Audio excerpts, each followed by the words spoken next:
वंदे पुरुषोत्तमम।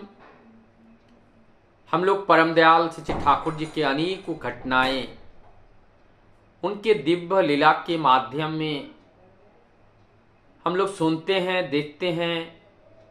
अनेक घटनाएं हैं और इस घटना के माध्यम से यही बात समझ में आता है, जो जो घटनाएं पूर्व पूर्व पुरुषोत्तम के दिव्य लीला में घटित हुई हैं, वही घटनाएं नवरूप में पुनरावृत्ति होती रहती हैं। ऐसी ही एक घटना को लेकर के आज आया हूं। भक्त का नाम है श्री रामेश्वर प्रसाद और ये घटना है 1951 की। रामेश्वर प्रसाद उस समय दीक्षित नहीं थे। उनका एक मित्र शंभु शरण प्रसाद वो ठाकुर जी के दीक्षित थे और जब मैं उनसे मिलता था निरंतर ठाकुर जी के बारे में बताते रहते थे। ठाकुर जी के जो दिव्य लीलाओं की छोटी छोटी कहानी एवं उनको ग्रहण करके लोगों के जीवन में जो परिवर्तन आया, साथ ही साथ शंभु शरण ठाकुर जी को पकड़कर उनके जीवन में जो परिवर्तन आया, इस विषय के बारे में निरंतर हमारे श्री रामेश्वर प्रसाद दादा को बताते रहते थे। और ऐसे जब ठाकुर जी के अच्छे अच्छे बहुत सारे घटनाएं, लोक कल्याणकारी योजनाएं एवं उनके माध्यम से हजारों लाखों लोगों के जीवन में एक मूलभूत परिवर्तन, ये सारी घटनाएं कुछ ना कुछ जब सुनने को मिलता था तो मन कभी ना कभी उनके बारे में सोचने के लिए मजबूर कर देता था। अब ये कलमबाग रोड, ये मुजफ्फरपुर के आसपास का, जहाँ से अपने मित्र के साथ स्कूल की पढ़ाई शेष करने के बाद ट्यूशन पढ़ करके जब वो आ रहे थे, उसी समय रास्ते में आते आते जब उन्होंने चर्चा कर रहा था जिस ठाकुर जी के बारे में, तब हमारे श्री रामेश्वर प्रसाद कहते हैं कि ठाकुर जी के बारे में मुझे याद आया। मेरे मस्तिष्क में ठाकुर जी का एक ख्याल आ रहा है और उस ख्याल में एक फोटो भी आ रहा है। हालांकि हमने कभी ठाकुर जी को पहले कभी नहीं देखा, लेकिन हमारे मानस पटल पर एक प्रतिबिंब ठाकुर जी का बना हुआ आया, वो मैं देखा। इस बात को जब मैंने शंभु शरण प्रसाद के सामने रखा तो शंभु शरण प्रसाद कहते हैं, चलिए यही पास में ठाकुर जी का मंदिर है, वहां जब आपने ठाकुर जी का ख्याल आया तो हो सकता है कि हम ठाकुर जी के मंदिर को पार करते हुए जा रहे हैं, तो ठाकुर जी उस ख्याल के माध्यम से हम लोगों को कह रहे हैं कि पुरुषोत्तम के मंदिर के पास से आप जा रहे हो, लेकिन आप उनके पास तक नहीं पहुंच रहे हो।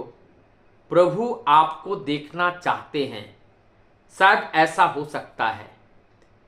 अब अगर हम ठाकुर जी को मंदिर छोड़ करके चले जाते हैं, उससे हमारे जीवन में अकल्याण हो सकता है। उससे अच्छा चलो, जब आपके ख्याल में आया प्रभु, तो प्रभु के द्वार तक जाते हैं, पास में ही है ये मंदिर। जाके ठाकुर जी को दर्शन प्रणाम करके आते हैं। ऐसे विचारधारा लेकर दोनों मित्र श्री रामेश्वर प्रसाद और शंभु शरण प्रसाद दोनों मित्र वहां पे पहुंचते हैं, और जिनका ख्याल आया था, जो दीक्षा नहीं लिए हुए थे, वो है श्री रामेश्वर प्रसाद दा। तो रामेश्वर प्रसाद दा मंदिर में जाकर के ठाकुर जी को देखकर प्रणाम करते हैं, लेकिन मन ही मन में उनके अंदर एक बहुत बड़ा तूफान आ गया। और तूफान ये आया कि उन्होंने पहले ठाकुर जी को कभी नहीं देखा, लेकिन उनके मन में, उनके मस्तिष्क में ठाकुर जी का ख्याल आया और एक फोटो का भी उनका दर्शन हुआ। और जिस फोटो का ख्याल में मस्तिष्क पटल पर ठाकुर जी का दर्शन किया, आज मंदिर में प्रणाम करते हुए जिस फोटो का विग्रह का प्रणाम कर रहा है, एकदम हुबाहू वही था जो उनके मस्तिष्क में ख्याल आया था। किस तरह से परमदयाल इस मंदिर में, इस फोटो में यहां विद्यमान है, यहां से उठकर का हमारे श्री रामेश्वर प्रसाद दादा के ख्याल में पहुंच गए। अर्थात वो सूक्ष्म है और दूसरी तरफ वो विशाल है, वो अनंत है, वो असीम है। वो सूक्ष्म अति सूक्ष्म, विशाल अति विशाल है, वो अनंत है। तो वो आदि है, वो अंत है, या आदि अनंत, आदि और अंत।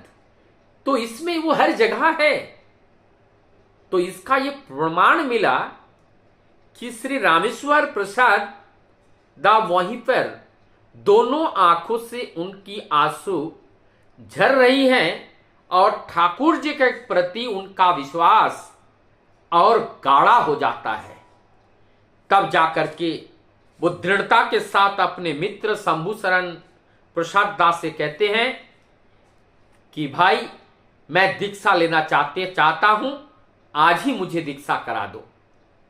और इसी विचार को लेकर के मंदिर में वहां दीक्षादाता कर्मियों से बात होती है, लेकिन उस दिन दीक्षा नहीं हो पाती है। फिर दूसरे दिन उसी मंदिर में श्री सुधीर रंजन चौधरी महाशय दादा के माध्यम से उनका ये दीक्षा लाभ होता है। तो जीवन में प्रभु कब कैसे हम लोगों के जीवन में प्राप्त हो, वो ये उनकी दया है। उनकी दया के बिना पुरुषोत्तम को जीवन में पाना असंभव ही असंभव है। इसीलिए हम जहाँ जिसको भी भक्ति करते हैं, वो भक्ति जब सिद्ध होता है, निश्चित रूप से उन्हीं की दया से हमें पुरुषोत्तम का दर्शन और पुरुषोत्तम की प्राप्ति गुरु रूप में ये होती है। तो हमारी जीवन की सबसे बड़ी प्राप्ति दीक्षा के माध्यम से हमने ठाकुर को पाए हैं, और ठाकुर को पाकर के उनका दिशा निर्देश को हमें अपने जीवन में परिपालित करते हुए समाज में उसका प्रचार प्रसार इसलिए करना है ताकि जितना आनंद और खुशी में मैं हूं, ऐसा ही आनंद और खुशी के साथ सभी लोग जीवन व्यतीत कर पाएं। वंदे पुरुषोत्तम।